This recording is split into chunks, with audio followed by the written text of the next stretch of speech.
Hello, darlings. Hello, darling. Welcome to season 3, episode 4 of Front Porch Feelings. That's right. Where we sit on our front porch or back porch in this scenario and tell you how we feel about some stuff. Well, Miss Darling, I bet you have some things to say. I bet you do too. It sounds very menacing. Today we are going to talk about creating closeness. Relationship stuff. Okay, now I just want to get this part out of the way. Okay. People are going to say, Mr. and Miss Darling, but you're newlyweds. Of course, it's perfect. But I'm really old. I want to just kind of get this part out of the way because you and I were both in very long-term relationships. Mm-hmm. We learned a lot from that. Yes. We learned a lot as we have grown up. Personally, I can say I have learned from kind of guiding our kids during their relationships as well. We've raised kids into adulthood. Yeah. So, and I want to say again that even though this really is geared a little bit more toward partners, creating closeness and relationship rules, they kind of go along with everybody that you want a strong relationship with. Yes. So, tomato, potato on that part. Which, if you've never heard me say that, that's my way of saying, how do you say it regularly? How do normal people say it? You say tomato, I say tomato. Oh, yes, that's right. But I say tomato, potato. So we're going to stick with the at least January theme of kind of a top 5. I thought of about 52 things that we could have talked about, but I want to keep them kind of categorized. Was one of them United Airlines Flight 7912? Not this time, but okay. Always there is an airplane flying over. It does not matter what time or what day we film. So, kind of the top 5 things we think are most important in a relationship. Number 1, regular communication. And regular doesn't just mean talk about normal topics. It is talk often. Yes. And we'll go deep into that. Do you want to do the next one? Look toward the future together. This was something that I think about pretty often. I'm excited to dive into that. Seeing the next chapter of life together, right? And number 3 is love someone the way they want to be loved, not the way you want to be loved. Always a classic relationship situation. Number 4, the 70-30 effect. When I can't bring it all, you have to. And then number 5, get up and live your life together.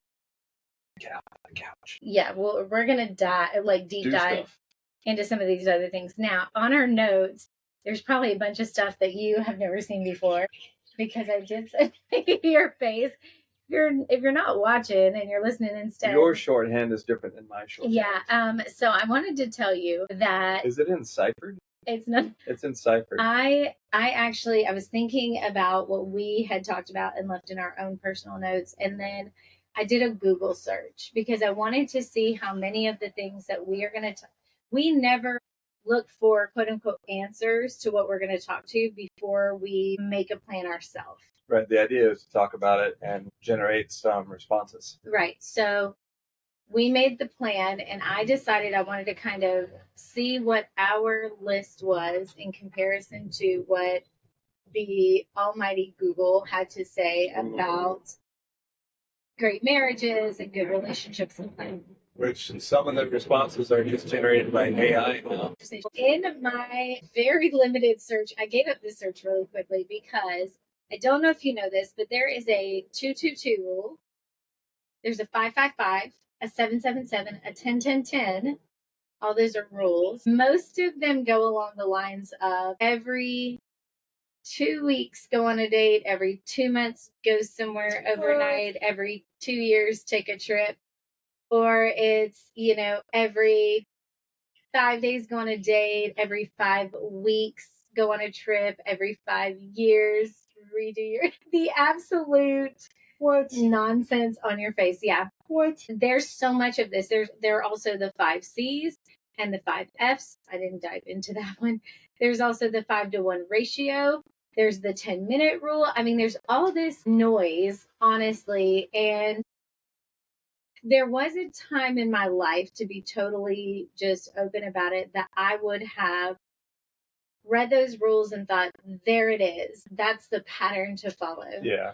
But being a little bit older, being a lot wiser, knowing you, having the privilege to be a part of this marriage, it just reminds you that each and every person and relationship and scenario are so very different that when you start putting these 222, 555, 777 rules on them, it's like you're not allowing that organic affection to be there and stuff like that. So right, your relationships are not a Pinterest board. That's a fact. Now, if you are a person that says, oh, we do go on a date every 2 weeks. We do go on an overnight trip every 2 months. We do go on a trip every 2 years, just the two of us.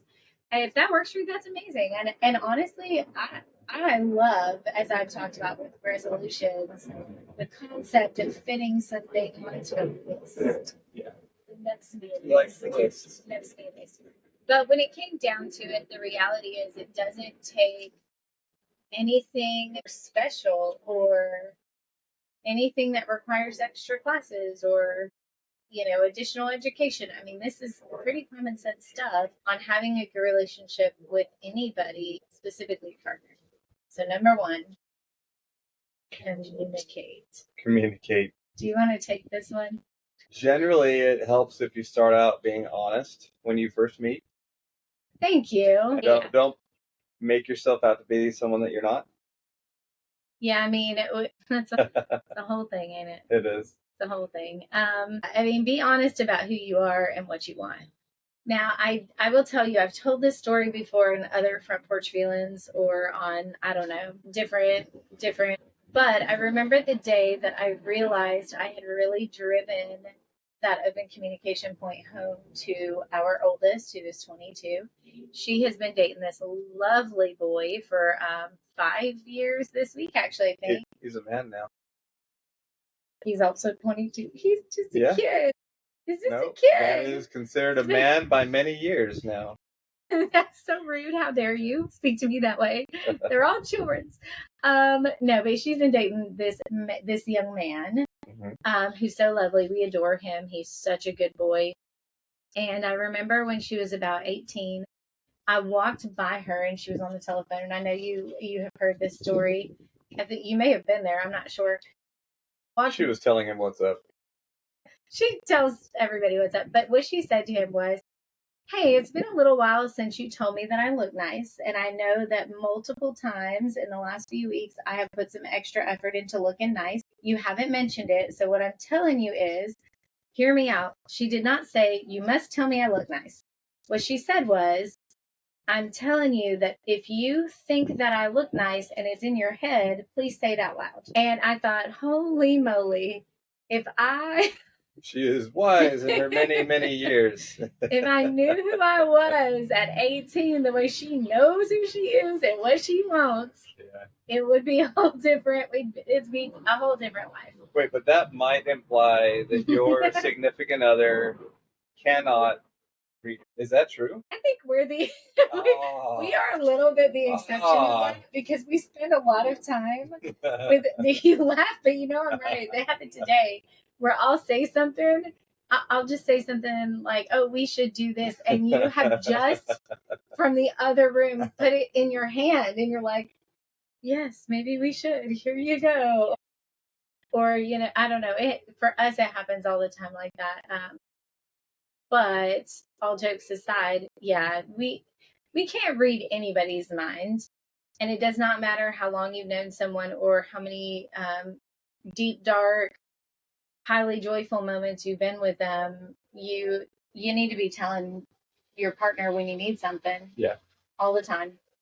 I mean, some of our really good friends are really good examples of a spouse that completely adores their significant other, and men and women, and it's communication, it's active listening, and they participate in life and things that they want to do. That's true. And I love that. I love your positive attitude about all of this. I don't know if you don't spend time with people or you aren't exposed to people who are not great partners, but I have seen a lot of it. Maybe that's my close connection to the military life, which is a difficult life to be in. But I've seen a lot of couples who don't take care of each other. Right. And I don't like it and I don't get it, to be honest. I don't think it's that hard to be good to each other. Right. It takes energy. It takes thought. It does. Selflessness. Selflessness. Yeah. That's one of my favorite words. That was the, like lower point to this creating closeness and having a selfless mindset. Communication is not that hard though. And now I will tell you, I understand as a concept this whole I don't want to tell you, I just want you to know. I understand that to a degree. I think that is fair. I don't want to feed someone the words that I need to hear, right? But that requires the maturity on the other end as well. But also, if you at some point told your partner, let's just put it in the woman's side for the moment, because I feel like that's where it's typically happening. But if you tell your husband, no, we don't need to celebrate my birthday, it's fine, I don't really care about it, guess what? He ain't gonna care about it either. And he probably ain't gonna care about it ever again. See what you mean. If you say things, that should mean exactly what you say. And I understand not wanting to make a big deal or whatever, but it goes exactly back to what you said, which is being honest about who you are and what you want. Right. I'm gonna tell them about the day we started dating. Okay. The first question that you asked me in our like regular life. Do you remember? I don't. I'm gonna enjoy sharing this. So for anybody that doesn't know, we took a very long time after our friendship to decide that dating was safe and it would be happy and our families would be December 22nd. That's correct. Remember it like it was yesterday. Quit telling people I'm dead. Sorry. That's family joke. It's from Brother Bear. It's something we shout all the time in our family. But we had talked throughout the years about what we wanted, what we didn't. Both of us said we were never getting married again. Yes. That turned out really well. We meant it when we said it. Yes. But we allowed ourselves to look toward a future together. That's our next point. But we had talked many times about this is the perfect date, or this is the right kind of person, or I would never hang out with a person that does this. And one of the things that we had talked about was that I'm a Southern woman in the sense of I like my doors to be opened. I like, if you open my door, I would like for you to get me out of the car, like give me a hand out. Do I need it? No, but I like it. I feel like a queen for about 13 seconds. Because in the South, their legs are not as trustworthy as you think they might be. It's the shoes. They mainly. It's the shoes, sir. You watch yourself. But then so we talked about all these things that would be fun, or that is it raining? No, it's just rain. That's Loads crazy. of leaves around. So you and I had been talking about dating for weeks, and we just never quite got that hammered down. And then one evening, you just said, I love you. Do you want to be my girlfriend? And I was like, well, yes, I love you too, right? So, of course, this is basically the entire conversation. But the next day, we were walking outside, and you looked at me and said, how serious are you about having your door opened like every time? Do you remember this? I saw you smile. This vaguely sounds familiar. Yeah, I can see myself saying this. Yeah, you did. But it wasn't a joke, and it wasn't facetious. It was a very honest question.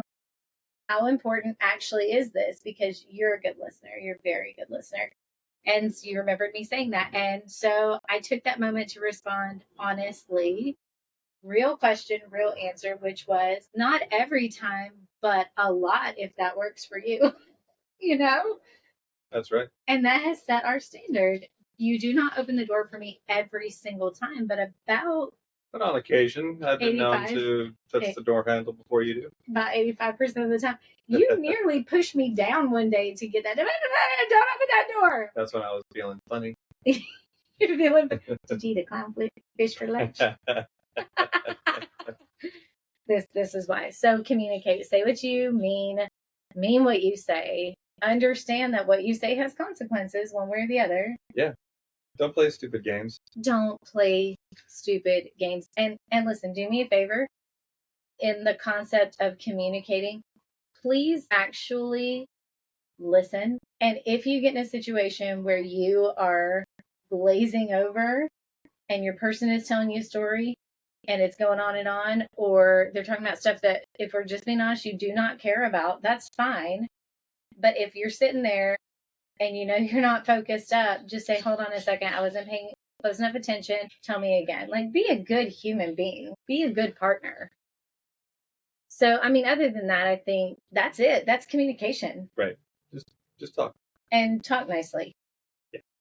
We don't raise our voices. I have never been a yeller. I don't like to yell. I don't like to holler. I just don't think there's any point in it. I'm not. I like to wrestle.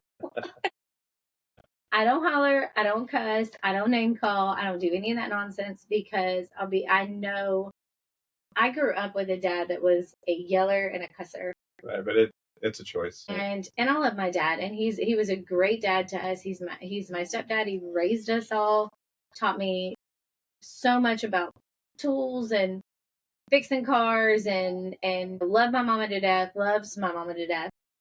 But that, I just knew that was never going to be how I spoke to other people because it doesn't feel good. Right.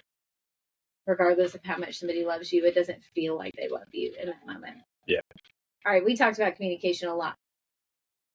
Point number 2, look forward to the future together. So the way I like to break down life is as if I were someone that reads books. I break it up into chapters. Instead of just watching the movies about the books. The whole... No, go ahead. Last night we watched the movie Aliens because we did our... we have a poster for 100 movies, and it's a scratch-off, so like lottery tickets. So we have to... If we scratch it off, we have to watch it no matter what the movie is, and we have to watch it in its entirety. Absolutely. So last time was Aliens. And I'm pretty sure it started out with a book. But I wouldn't know because the movie has been made. So I look forward to life together in chapters. The way I look at it is you're not going to be in your 20s and 30s forever. Your bodies are going to change. The things that you want in life are going to change. You're going to hopefully evolve as a person. And the way I look at our marriage is I view us together in different stages of our future life. People that don't expect their partner to change are foolish. I'm not trying to be mean. I'm not trying to be ugly. But if you think, even if you're, in an encore marriage, I mean, that person at 50 is not going to be the person that they are at 60. Hopefully not. Everybody changes all the time. And if you're not expecting change, then you are being foolish. So it's exactly what you said, that you're not always going to be in this stage. And I think the biggest part of that is the word together. Because I think when you start thinking about, when the kids are, out of the house, I'm going to do this. I'm going to do that. When you retire, you're going to do this. You're going to do that. You are living this life together. Independence is cool. Great. Yes, absolutely. We're going to talk about that in a few minutes. But you're a side-by-side partner. You're a day in, day out.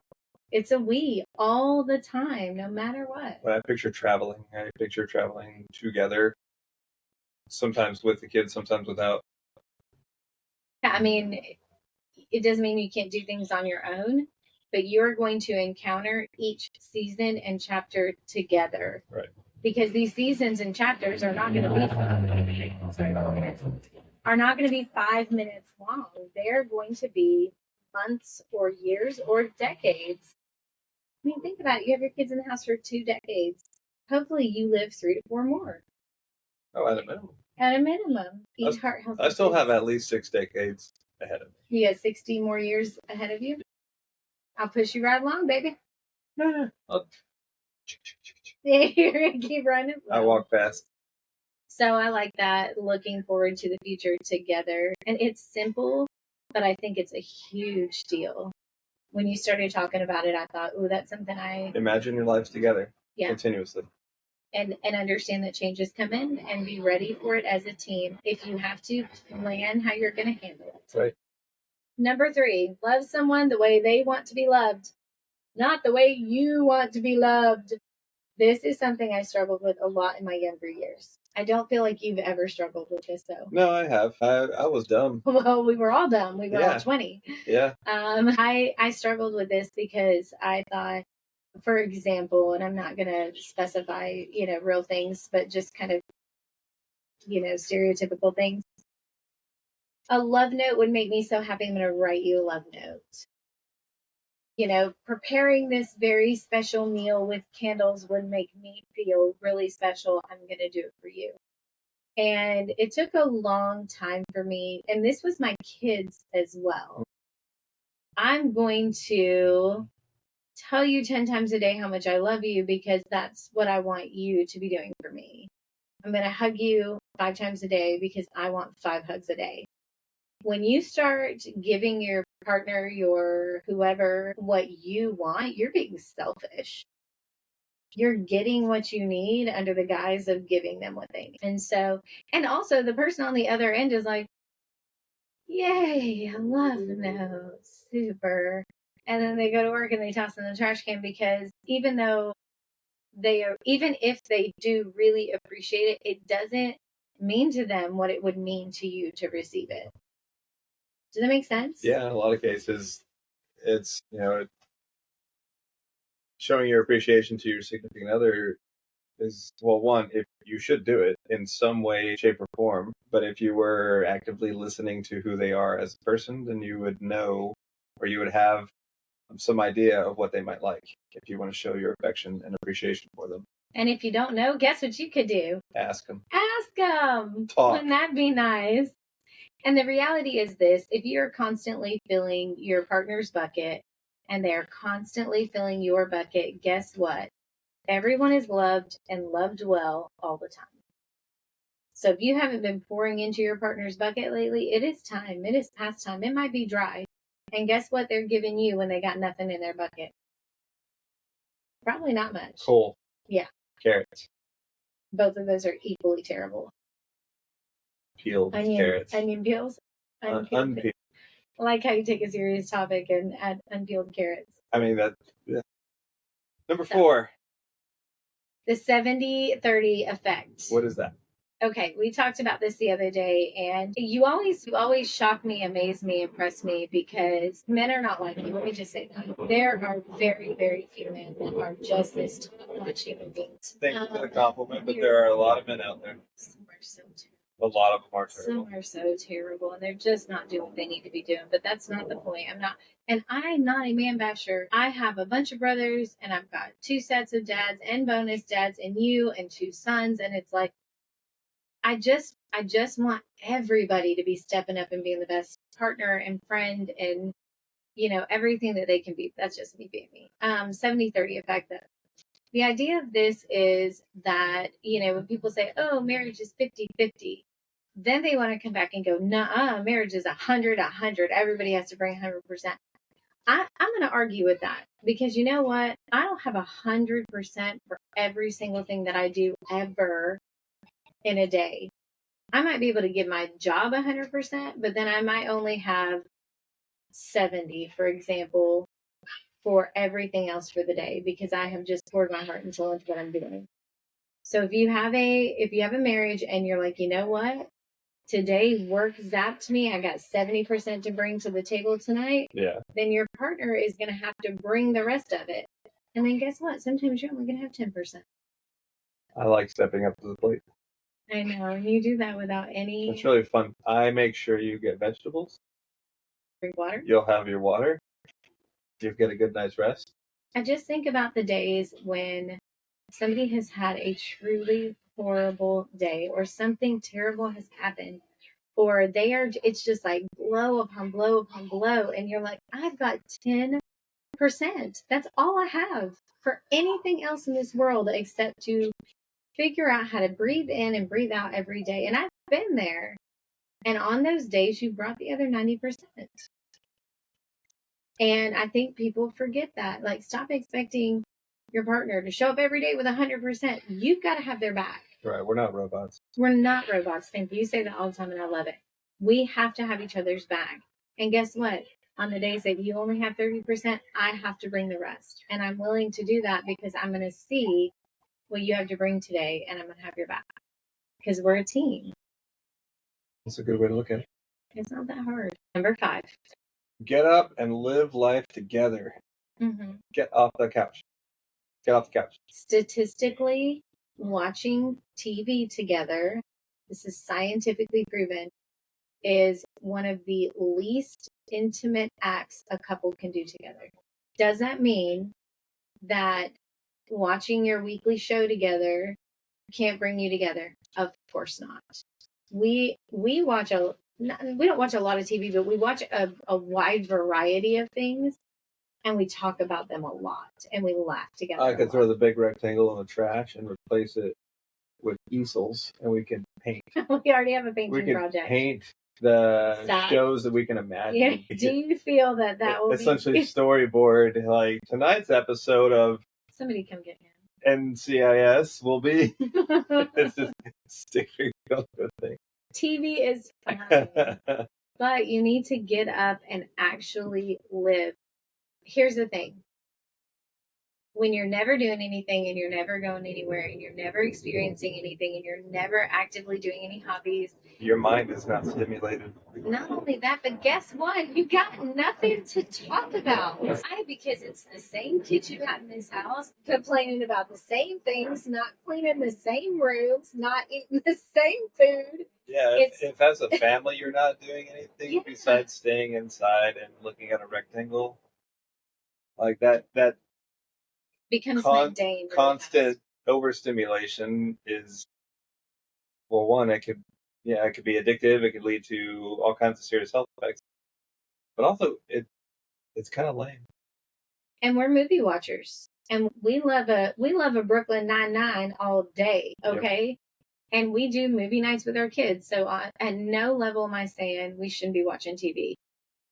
But I'm saying that you have got to create instances that create conversations and memories and activate your body, activate your mind, because those are the kinds of things that bond you together. And we talked about this in a previous podcast.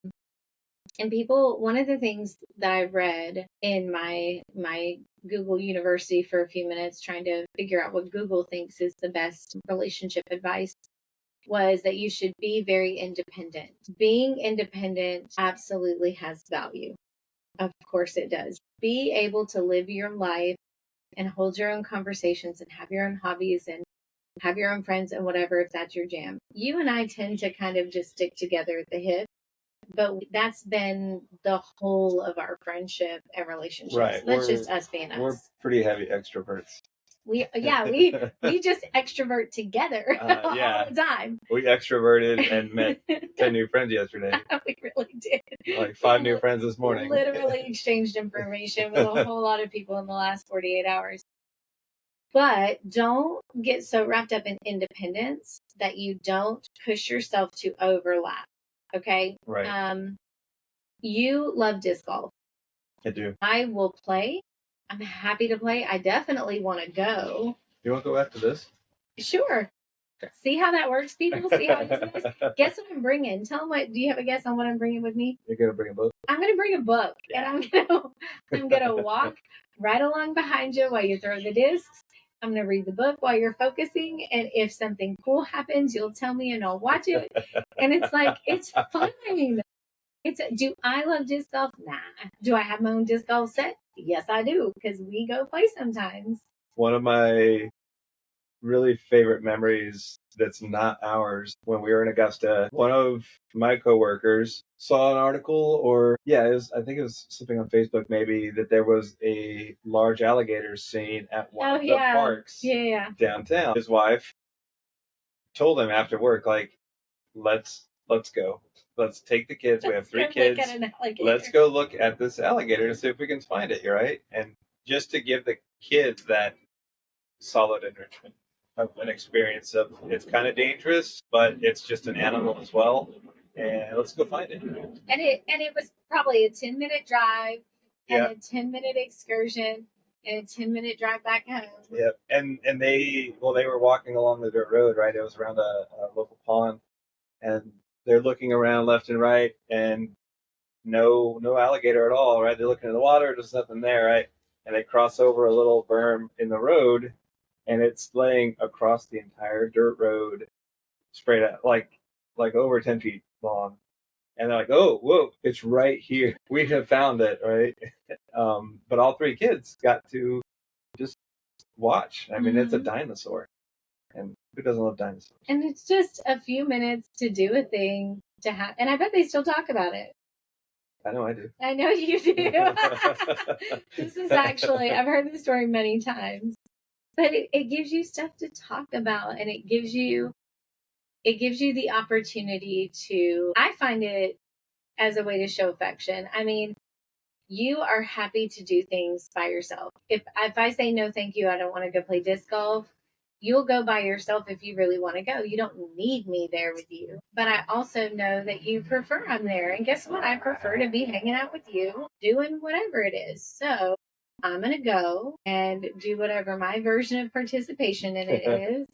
And we're going to talk about it later. We're going to talk about the person we met or the tree that you hit 3 throws in a row. It was twice. I missed it the 3rd time. Pretty sure it still touched the tree the 3rd time. Well, it but just I didn't get nailed into it and leave a notch. Rejected 10 feet in front of the tee again. And you also didn't. No, I won't tell that story. I won't tell that story. I wasn't there, so I don't get to recount it. But our youngest definitely told me about it later. Yeah. But you know what I'm talking about, right? I fell down. I lost my balance and fell down, scraped my hand. Like, doing what? And the youngest went, I don't know, throwing the disc. Like, fall down. I'm 44 years old. I don't often fall. It's been a while since I've been on the ground on my back. Here we were last month. And here we are talking about it now, having a good laugh, having created something to have a conversation about. That was the beginning of this month. It was in 2025. Was it in January? Yeah. Holy moly. Yeah. Feels like a long time ago. So here's the thing. I mean, and then even though this is not in the top 5, I think it is definitely a top thing. I think we don't treat our partners like they are our closest and best friends.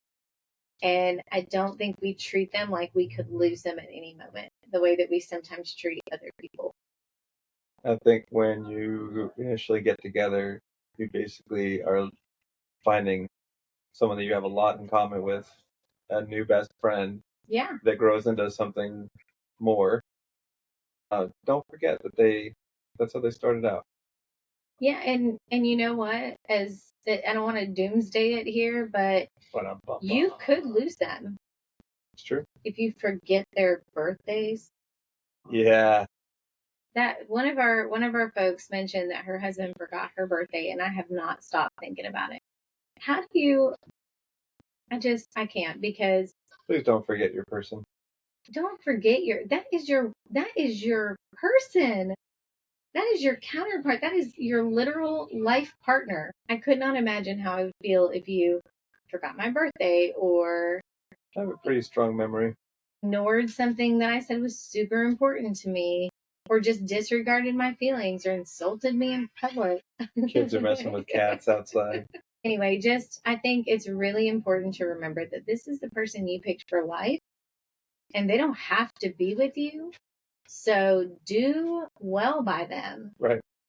And if they're not doing well by you, maybe you need to remind them that you don't have to be with them.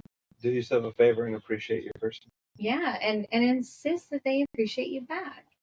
It's not that hard. I gave you 5 good ways right here. That's right. Regular communication. Go see alligators. Look toward the future together. Love someone the way that they need to be loved, not the way you need to be loved. 70-30 effect. When I can't bring it all, please bring it. We step up and then get up, get out, and go live some life together. That's right. Want to right now? You should want to. You should want You should to. want to. So Plan it. Plan some fun. life is short, and hopefully relationships are long. Yes. So just treat them nicely, yeah. Now, for you, would you like to be best friends forever? I would. Yeah. Okay. Starting. How often do I ask you that? Now. Tell the people how often I ask you that. Every 2 days. Pretty often. Just checking in, just communicating. Sometimes more than once a day. How many times a week do you ask me to marry you? At least once a week. At least once. Twice this week. Actually, 3 times because twice was in one day. That's not really the point of this conversation, is it? Anyhow, we hope that you will join us next Monday for our next episode of Front Porch Feelings, where we hang out and tell you how we feel about stuff and hopefully hit some soft spots in your heart and remind you that you're seen and heard by people out here, and it's us. Hope you enjoy your day. Yeah. Have an amazing day. Please take care of yourselves and each other. and each other.